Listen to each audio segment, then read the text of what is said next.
Hey, what's up, everyone? Happy Saturday. Let's talk cash lineup. For right now, we're going to get into GPP a little bit later. It only took 5 weeks, but on the fifth week of this NFL season, 2019, I feel like I can finally construct a cash lineup that I'm happy with. And going back to a year ago, to last year's plan, we can finally use that strategy and you know move on to week 6 with a win. Okay, so for running back, everyone everyone who knows what they're doing, everyone who knows what they're doing is gonna go with these two guys, McCaffrey and David Johnson. I don't think there needs to be any explanation, so just gonna make it a 30-minute video. The Bengals, terrible on defense so far. And McCaffrey, I'm kind of shocked that McCaffrey is going to be the highest owned running back.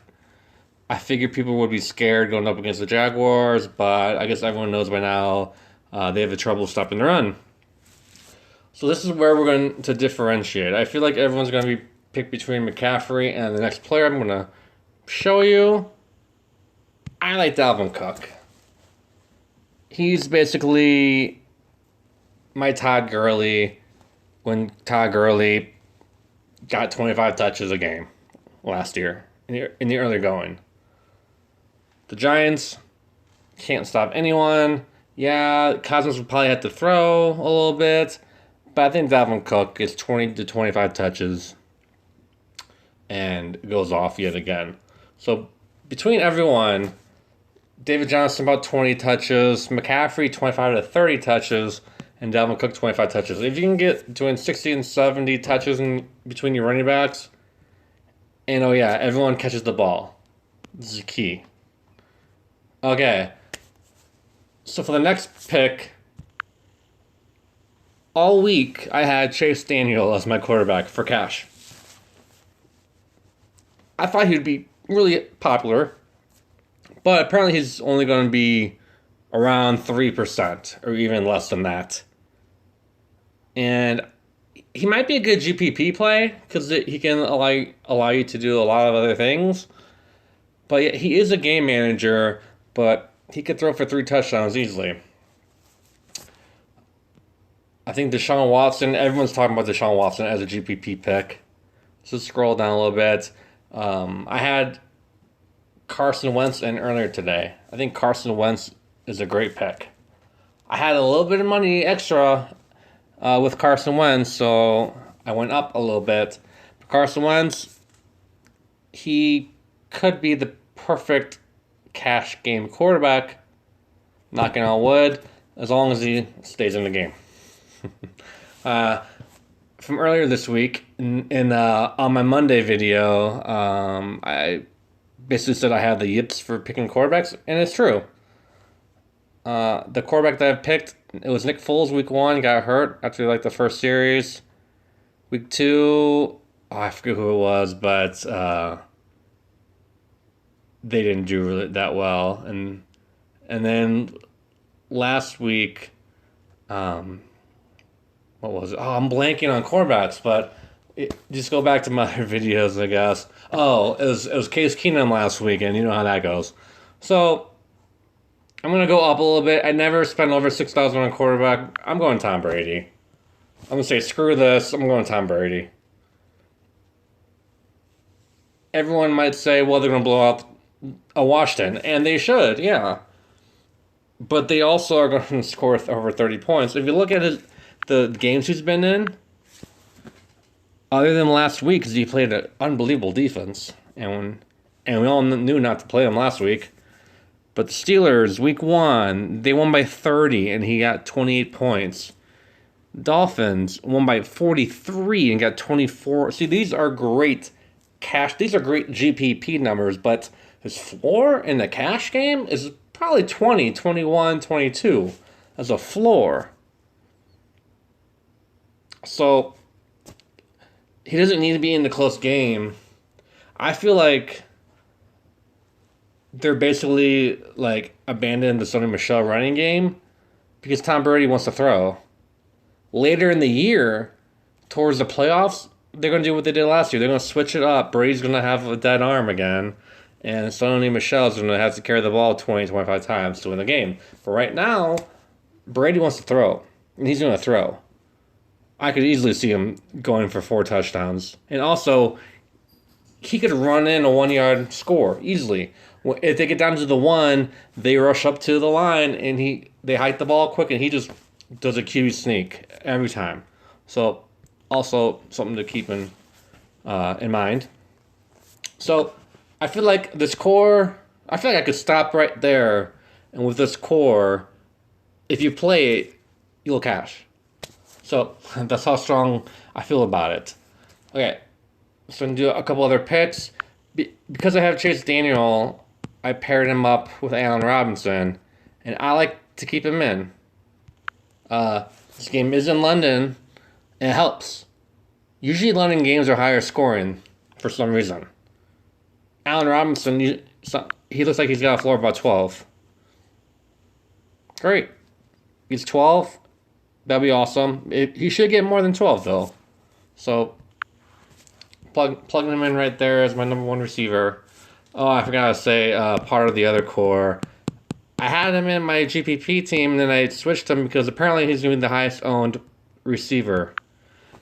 Or player. He might be the highest owned player. He might come in at 60 to 80%. I'm guessing, but I know for a fact he's going to be the highest owned receiver. And because of cash games, if you hear everyone talk about any player for cash games, you have to play them for cash. Especially if he's this cheap. So this is the free space, the free square of the week. We haven't had I think Aguilar in week 3 or whatever week that was that he went off. That was the free square. Other than that, we haven't had a free square this year. And usually there's like one a week. Okay. Next receiver is a little change from my Monday video. I've never seen him play, but I already love him. Even better, the Juju Smith-Schuster is questionable. I don't even know where he went to college at. I usually know where people go to school or went to school, as I'm a big college football fan. But I have no idea where he went to college. I'd look that one up. If I was doing an hour-long stream, I'd look it up right now. But I'll look it up after and get back to you. I have a feeling people are going to lose him in the shuffle of cheap receivers because I feel like everyone's going to go expensive running backs and cheap receivers. And then secondly, people are going to look at the Ravens and be like, oh, we're not playing anyone against Baltimore. And it's an in-division game, so in-division games are usually lower scoring and tight defense. But even if Juju's in there, he's basically, Mason Rudolph? Is his favorite receiver so far. And the Ravens, I'm not sure if their secondary is still banged up, but they're one of the worst teams against the pass. I haven't watched too many Ravens games this year. I don't know if they're not getting a pass rush. My guess is that they're stacking the box and stopping the run, and they don't give off a good enough pass rush. But I don't know. I'm just guessing here. But by the numbers, it seems so. And if he's Rudolph's favorite target, look, he's got 6 targets the last 2 weeks since Rudolph's been in. Playing with confidence. Let's go. All right. So the tight end, I'm not going to put in. It's the same tight end as I have on Monday. So go back to that video. I'm just going to talk about tight ends for a second. I feel like everyone's going to play Zach Ertz, but if they go the running back route, they can't play Ertz at all. It's too expensive. Hooper, I've been hearing Texans are really tough against tight ends, but I think they're tough against tight ends because no one throws with a tight end when they play them. But I like him for GPP. There's not a lot of expensive times that I like on here. O'Shaughnessy, I'm not thrilled that they're going up against that Panthers D, but the Panthers have a great pass rush So that might mean shorter passes, and shorter passes means the tight end or the Fournette, I guess. Everyone will go with Eifert. For cash, I guess it's fine. For GPP, I would try to be different. But Eifert, he's just not the same yet. He could have a breakout game, but if you're always playing guys thinking he's going to have a breakout game, he might have one, maybe two a year, but the other times you're just playing guys that aren't going to have breakout games. So he's very, very, very touchdown dependent, and I don't want to play that way, especially in cash. But yeah, I was gonna say the tight end that I like to play, that I am playing. If he doesn't score a touchdown, he can still get around 8 points, and that's perfect because he's cheap. Okay, that's it on tight ends. Defense, I don't like talking about defense. I had the Bears defense with Chase Daniel, and I didn't like it. You never want to pay up for defense unless you've picked every player that you want in and you have the money to spend. Like, you don't want to be $600 short of the Bears defense, but have to put that Bears defense in. So, if you have the money, of course, Patriots, Bears, but I don't think people are going to have the money in cash. I think the Saints defense could be pretty sneaky and ballsy. I said I was going to talk about defense, but just look at this. I've never seen a team below 2,000. I was going to say 2,100, but the Steelers are 2,100. Below 2,000, and the Skins are. But also, I like the Buccaneers at 2,200. I was going to say, I like the Panthers. They're too pricey for this team. But I really like that Buccaneers defense. Wink, wink. They've put up, let's just look at them real quick. They put up a lot of double-digit points, or close to it. Yes, they're in the dome, but they're against Bridgewater, not Breeze. And as you can see, they can give up 34 points and still get 15 points as a defense. So it's something special to find teams that can create turnovers and get sacks. And they can stop the run, and the Saints will probably be down in the game. So it's got the script, the game script could go the Buccaneers' way, and they could just be sitting back and let Bridgewater throw right to them. So you never know, and they're really cheap, so I'll take a chance.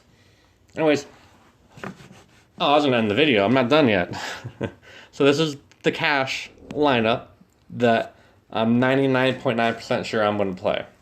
So, not saying that you have to play that as well.